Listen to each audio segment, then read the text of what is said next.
جو لوگ سود کھاتے ہیں وہ قبروں سے اس طرح حواس باختہ اٹھیں گے جیسے کسی کو جن نے لپٹ کر دیوانہ بنا دیا ہو. یہ اس لیے کہ وہ کہتے ہیں کہ سودا بیچنا بھی تو نفع کے لحاظ سے ویسا ہی ہے جیسے سود لینا، حالانکہ سودے کو اللہ نے حلال کیا ہے اور سود کو حرام. تو جس شخص کے پاس اللہ کی نصیحت پہنچی اور وہ سود لینے سے باز آ گیا تو جو پہلے ہو چکا وہ اس کا، اور قیامت میں اس کا معاملہ اللہ کے سپرد. اور جو پھر لینے لگا تو ایسے لوگ دوزخی ہیں کہ ہمیشہ دوزخ میں جلتے رہیں گے. اللہ سود کو نابود یعنی بے برکت کرتا اور خیرات کی برکت کو بڑھاتا ہے، اور اللہ کسی ناشکر گناہگار کو دوست نہیں رکھتا. جو لوگ ایمان لائے اور نیک عمل کرتے اور نماز پڑھتے اور زکات دیتے رہے، ان کو ان کے کاموں کا صلہ اللہ کے ہاں ملے گا، اور قیامت کے دن ان کو نہ کچھ خوف ہوگا اور نہ وہ غمناک ہوں گے. مومنو، اللہ سے ڈرو، اور اگر ایمان رکھتے ہو تو جتنا سود باقی رہ گیا ہے اس کو چھوڑ دو. پھر اگر ایسا نہ کرو گے تو تم اللہ اور اس کے رسول کی طرف سے اعلان جنگ سن لو. اور اگر توبہ کر لو گے اور سود چھوڑ دو گے تو تم کو اپنی اصل رقم لینے کا حق ہے، جس میں نہ اوروں کا نقصان اور نہ تمہارا نقصان. اور اگر قرض لینے والا تنگ دست ہو تو اسے کشائش کے حاصل ہونے تک مہلت دو، اور اگر زر قرض بخش دو تو وہ تمہارے لیے زیادہ اچھا ہے، بشرطے کہ سمجھو.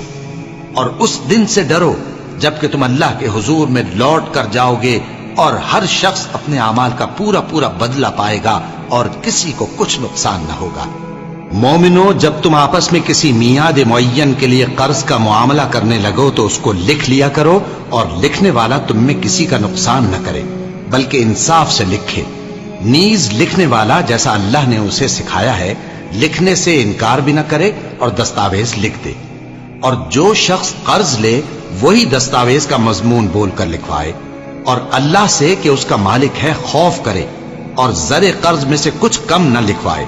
اور اگر قرض لینے والا کم عقل یا ضعیف ہو یا مضمون لکھوانے کی قابلیت نہ رکھتا ہو تو جو اس کا ولی ہو وہ انصاف کے ساتھ مضمون لکھوائے، اور اپنے میں سے 2 مردوں کو ایسے معاملے کے گواہ کر لیا کرو. اور اگر 2 مرد نہ ہوں تو 1 مرد اور 2 عورتیں جن کو تم گواہ پسند کرو کافی ہیں، کہ اگر ان میں سے ایک بھول جائے گی تو دوسری اسے یاد دلا دے گی. اور جب گواہ گواہی کے لیے طلب کیے جائیں تو انکار نہ کریں. اور قرض تھوڑا ہو یا بہت اس کی دستاویز کے لکھنے لکھانے میں سستی نہ کرنا.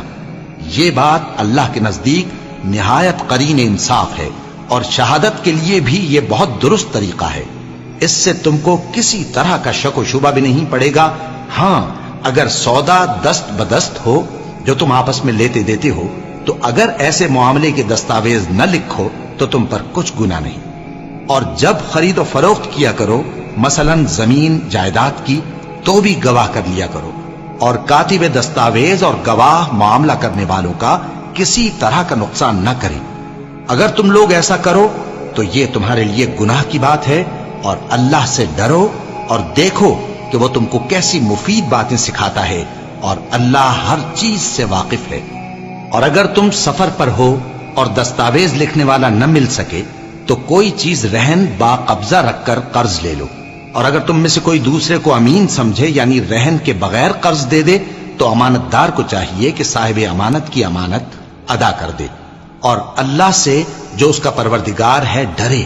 اور دیکھنا، شہادت کو مت چھپانا، جو اس کو چھپائے گا وہ دل کا گناہگار ہوگا. اور اللہ تمہارے سب کاموں سے واقف ہے